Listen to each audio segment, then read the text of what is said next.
listening to this right now, it's probably late. Not just late on the clock, but late in the way your body feels. That quiet hour where the world finally slows down and everything unnecessary fades into the background. If you're wearing headphones, just adjust them gently. Let your shoulders drop. Let your jaw relax. There's nothing you need to do right now. Nothing you need to fix. Nothing you need to become. Jamendi. And tonight, I just want to talk to you softly, continuously, like a late night conversation that doesn't need replies. I've always felt that night is more honest than day. During the day, people perform. They explain themselves. They rush from one version of themselves to another. But at night, there's no audience, no expectations. Night doesn't ask who you are or who you're becoming. It just lets you exist. And maybe that's why I've always felt most like myself when everything else goes quiet. My life was never loud. There were no dramatic beginnings, no moments that felt cinematic. Most of my life happened quietly, in observing, in listening, in noticing the things people don't say. I noticed how pauses carry meaning, how silence changes depending on who you're with, how being alone isn't always the same as feeling lonely. Those observations stayed with me. They became part of how I see the world. That's how writing entered my life, not as a goal, not as a plan, but as a place where I could put thoughts that didn't fit into conversations. I didn't write to be impressive. I didn't write to be loud. I wrote because it felt like breathing, because when words stayed inside me for too long, they became heavy. Writing gave them somewhere to go. Over time, writing stopped being just an outlet and became a commitment. I studied it deeply, all the way through my master's. Not because the degree itself mattered, but because I wanted to understand storytelling. I wanted to know why certain sentences feel safe, why some stories stay with us long after they end, why quiet moments can carry more weight than dramatic ones.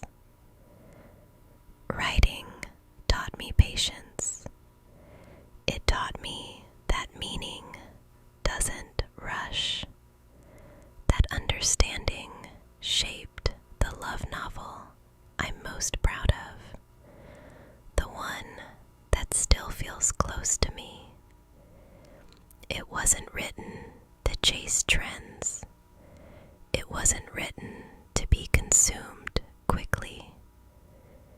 It was written slowly, late at night, in silence.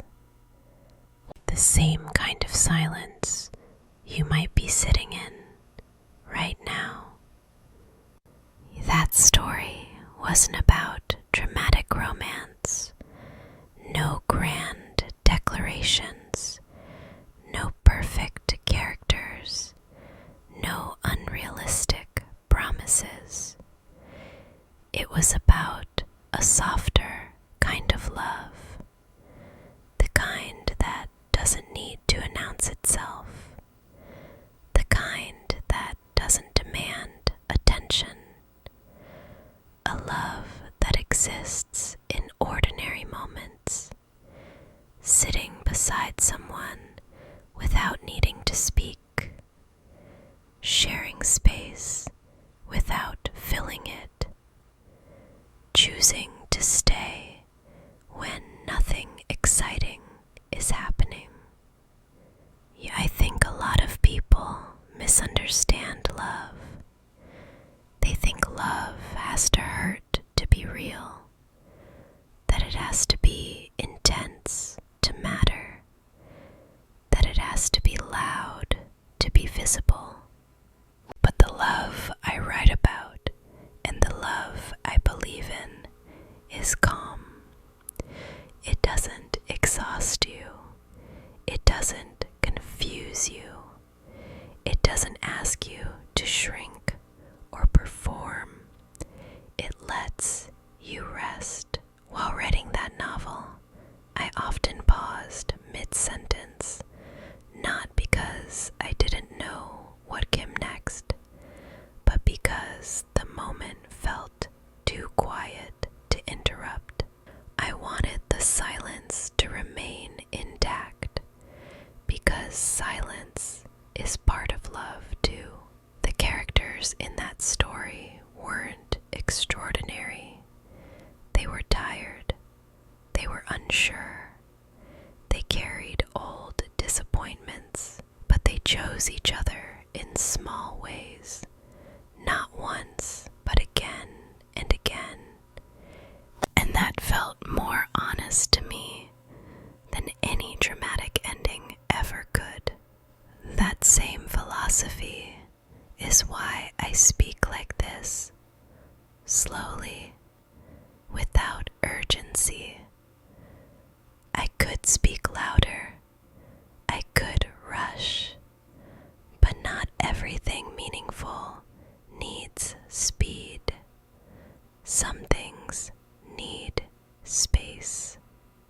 This space, this voice, this quiet moment is an extension of the same part of me that writes softly. On paper, it was words. Here, it's sound. But the intention is the same, to create calm. If you're listening to this and feeling a little tired inside, that's okay. You don't need answers tonight. You don't need motivation. You don't need solutions. Sometimes all we need is permission to slow down. I don't believe in loud reassurance. I don't believe in forcing positivity. I believe in presence, in staying, in letting someone know that they don't need to explain themselves here. The novel I wrote ends quietly.